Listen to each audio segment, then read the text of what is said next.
안녕하세요. 마스터 코스 베이직 디렉터 임세용 원장입니다. Hello, this is Master Course Director. My name is Im Se-ung. Today I'm going to talk about incision and suture.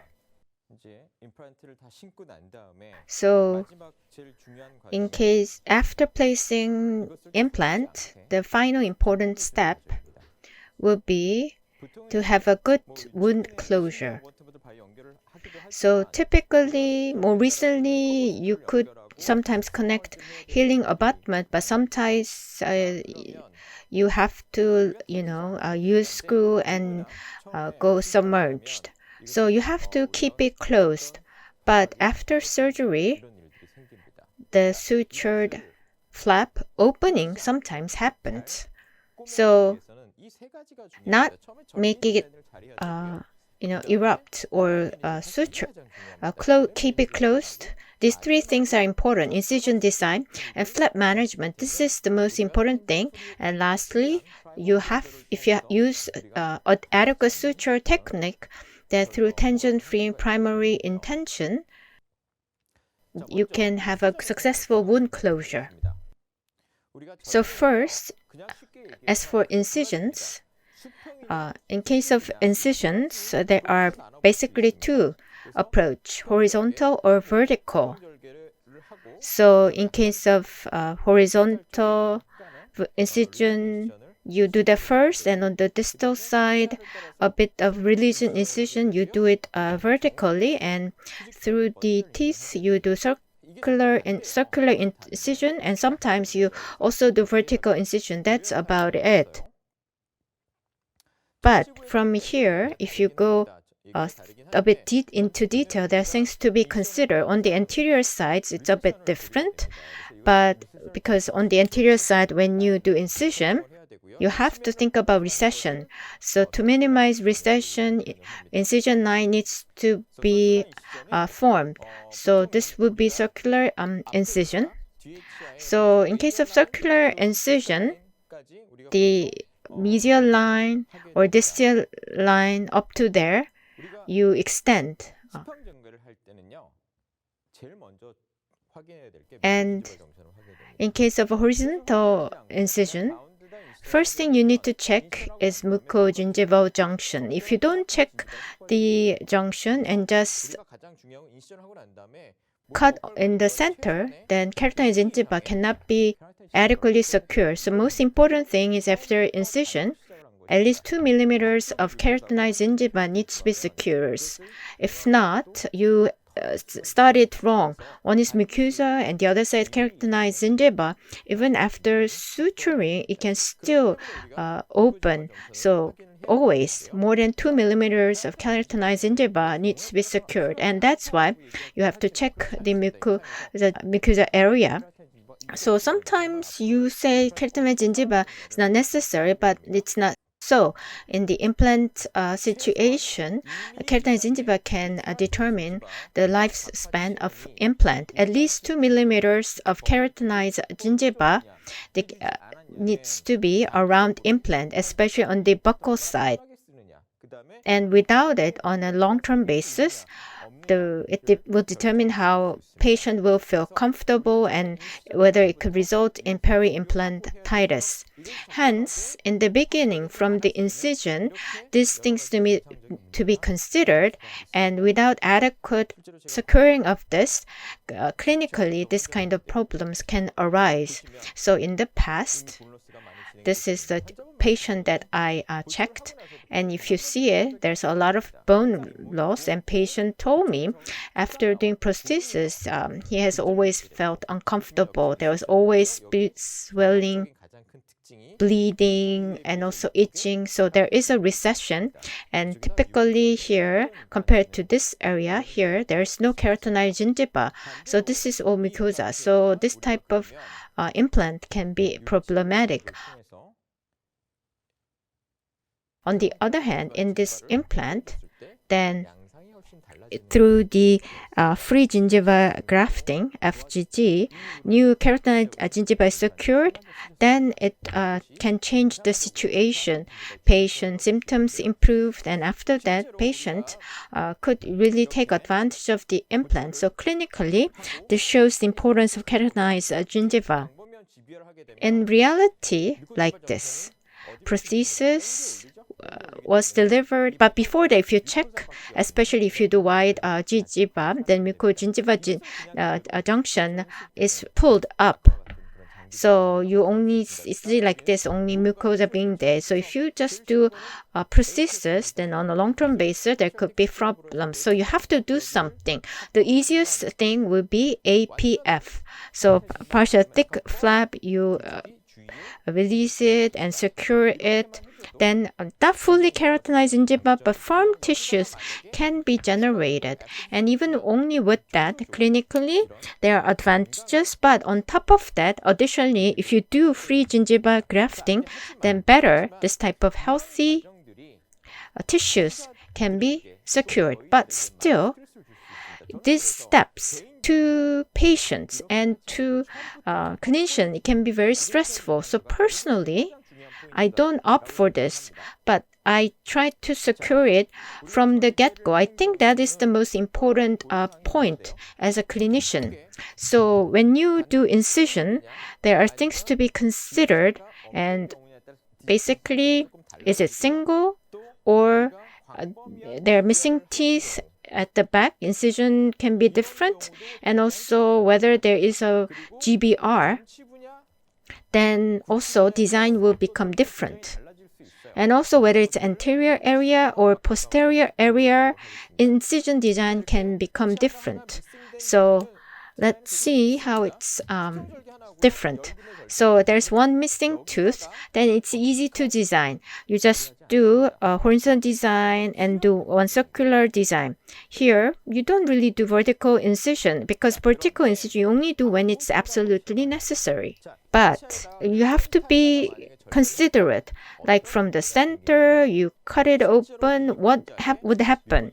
Actually, for this patient, mucogingival junction is elevated like this. So here, if you incise on the center, then this here, there's only mucosa. It can open up and it can result in problems. So always, you have to check mucogingiva junction. And this is the patient mucogingiva junction. Before surgery, using mirror, you move it around. Then you know where that junction is exactly. And based on that, you do incise more lingually leaning and secure keratinized gingiva. Then you have to secure at least 2 millimeters of keratinized gingiva on both sides. So just not opening on the center, as I told you. And when you say horizontal incision, you have to always check mucogingiva junction area. So this was one-step approach. So here, this area, because incision was done, afterwards, whether you do APF, FGG, there's no problems from the get-go. 2 millimeters keratinized gingiva could be secured. So if there is no missing teeth on the back side, if there's a 6 and 7 missing, then the incision design will be a bit different. Again, here you do circular incision, and here on the distal side, slightly a bit of a vertical incision. But here, you don't cut it deeply. Slightly about flap, just making it easy to open. So a slight diagonal vertical incision. So in the beginning, when you do incision, another challenge would be how long should your incision be? So if I may give you a tip, consider this. Now implant for number 6 and 7, you could design like this on the posterior side. If you say 10 millimeters, it will be okay. So then 10, think crown is going in, then the incision length, if it's 20, then it will be adequate. The mistake you make is on this side, if you diagonally incise in this area, placement will be difficult, flap management will be difficult. So on the premolar 7 and molar 10. would be kind of the rough standard you could use. And I've been emphasizing this. After, it's been a long time since extraction, and the mucogingival junction with the pulling, it goes on the lingual side. But without thinking that if you cut it on the center area, then there could be only mucosa remaining. So using mirror, you have to see the mucogingival junction, and leaning about 2 millimeters, incision needs to be designed. I do believe that is the most important point. Hence, whether it's 1 step or 2 steps, around here, 2 millimeters of keratinized tissue securing, I believe, is the key in any incision. So clinically, there could be these cases. So here, if you just cut it open like this, then the mucogingival junction of this patient would be like this. Then, after incising this area, then buccal side, there's no keratinized gingiva. So actually design should be leaning a bit lingually. That's how you need to design it for incision. So after incision, like this, on this area, you have to secure, as I said, keratinized gingiva. And you place it, and after that, like here, even with the 1 step, this much keratinized tissue needs to be secured. And that is the key important thing of the horizontal incision. And next is about the vertical incision. Now, when it comes to vertical incision, of course, when you do vertical incision, it's easy for flap raising, and it's easy to gain visibility of the surgical site. But it's not something you do every time. Vertical incision has its own disadvantages. For vertical incision, advantage would be you can have easy access to the surgical site, and also if you have to pull the flap, if you do corner advanced flap, then you can pull more if you do this type of incision. However, the biggest problem could be there could be a lot of bleeding, and there could be also swelling. And also vertical area suturing is not easy. So vertical incision, I only do it when it's must or necessary, only necessary. When do you need to do it? If you need a lot of bone grafting, and also on the apical penetration, and you have to do closure, and you lack soft tissue, then vertical releasing could be good, and lateral sinus graft, and also buccal bone grafting, it would be good. So again, you only do when it's necessary. It's not something you do routinely. So for simple cases, then just circular incision would be sufficient, but you have to do GBR here. The buccal has receded a lot, and you have to opt for GBR. Then you have to do vertical incision. Then you don't go up to mucogingival junction, but up to base mucosa. So you have to go deep with the vertical incision to raise flap, and after that, you can raise flap a lot sufficiently for GBR.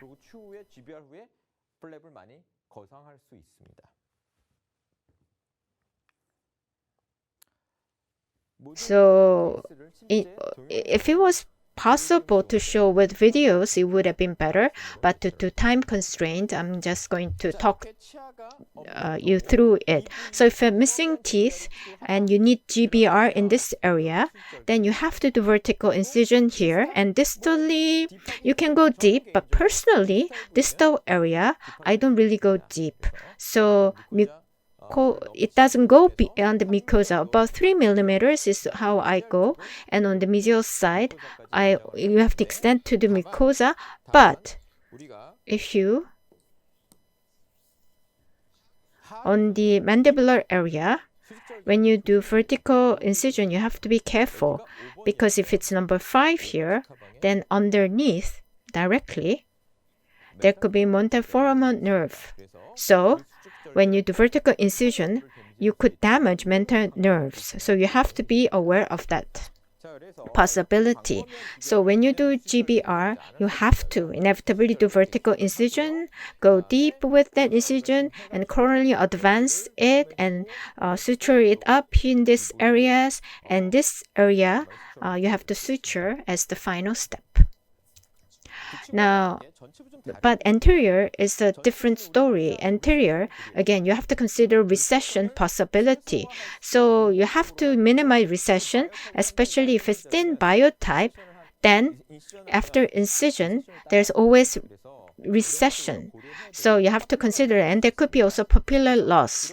So like this, if it's in the fresh socket after extraction, and here you have to do a lot of bone grafting, then if possible, you should not touch this area. Including this, if you do circular incision, there could be papillary loss. So it's better to not touch area. There's a lot of papillary recession because a lot of times since extraction, then circular could also be an option. Now, in case of vertical incision, you can do straight like this, but curved linear incision is what is popularly used. So curve and then linearly, then you pull it, then and there could be extended or stretched. And another disadvantage of anterior is that the scars could be visible.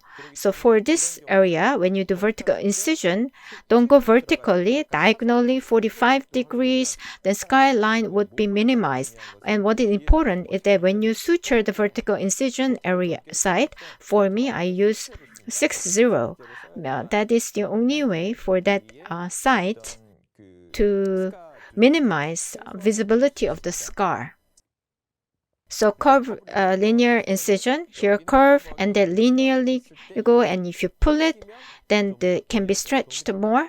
So this is how I design it these days. Hence, after GBR, if you lack a flap, then you have to pull it or stretch it. Then this area you cut back, and inside you release and pull it. So recently, depending on the case, now this area, if I have to go GBR, then I don't touch this area, but only do single vertical incision. That is sufficient for flap management also. It's been a while since the tooth has been extracted, the papilla is receded, then circular incision could be a way. So if you have the multiple implant placement, then and papilla is receded a lot, then you don't really have to do a lot of preservation. So you place implant and do circular incision, that is okay. Now, so we talked about incision, and then also we saw suture and flap management and suture technique always go together. So let's look at the suturing first. There could be different suturing approach. I mostly use whole mattress interrupted suturing approach. Actually, if flap is well managed, with only interrupt, flap would not become loose. If flap is not managed, but you cannot overcome with a suturing technique. Flap management is the key. So interrupt is okay if you manage flap well, but you do mattress also because of the everting. And with everting, just in case there is a swelling, it doesn't open up because there is a room. So with the mattress suture, to have everything, you have to have sufficient room. So after GBR, flap is insufficient. So with the flap management, you touch it together. Would that be tension-free? No. Just touching and you suture it up, then it breaks again. Because in healing with the swelling, there's tension to move away and it opens up. So flap management, there should be overlap. So when there's overlap, when there is a room, then with the horizontal mattress, there's everything, and that would only way not to make the tissue open up because there is a room. hands in clinical setting after GBL submerged, then this type of everything needs to be there. So the key is you do the key suturing and the mattress suturing. Mattress you have opening up, so in between you use interrupted suturing. So matrix and interrupt are two approaches that you could use together to have the even everted flat margin. And to make it happen, you have to manage flap. So how do you manage flap? There could be two ways, non-submerged and then submerged management. With the GBR, you do one step a lot. So to do around healing area, you have to do flap management. Or when they're submerged, you can do flap management. But in this lecture, I will just use the two-way, a simple way. If this, you could undermine if the flap is insufficient or if it's really insufficient, you can do coronal advancement flap with the cutback and releasing. On the lower lingual side, you should not cut. You should only do undermining. With the elevator, you cut the mucosa, then you can pull it up. And there's the calatin patient on palate side, so there should be no cutback or undermining. So you do fascial thickness flap, and I will explain to you in maybe another lecture. So undermining is the thing you use mostly. So you cut mucosa, then you can pull it up and there's no cutting. But if still insufficient, then you do incision with the vertical. So you extend to mucosa area with the vertical incision with the cutback and releasing after that. Then you can pull the flap a lot, but there will be swelling. So like this, inside you release, and then with the elevator, mucosa is cut, and you call this undermining. So with the periosteal releasing incision, this is the most challenging, tricky incision, but this is the way to manage soft tissue. And with the tissue plier, you have to use the sharp blade to cut it at one go. So you pull it and cut it, then flap pulls up, and with the later on lecture, I hope I can show you video. And with the hands-on, you can feel it, how it's really done. And like this, matrix suture, interrupt suture, then everted, this type flap can be the result, and that is the only way not to open it up. So I talked about suturing and incision today, and I tried to deliver you key messages about this due to time constraint. Unfortunately, I could not show you videos because to explain more, you need video presentation. But I hope I would be able to do that with offline lecture. And you also need to do hands-on. Then you feel for yourself what is flap management, and then you would know that you would become more confident in your implant placement. So I hope you enjoyed this lecture. Thank you very much. 오늘 맛보기 강의였습니다. 감사합니다.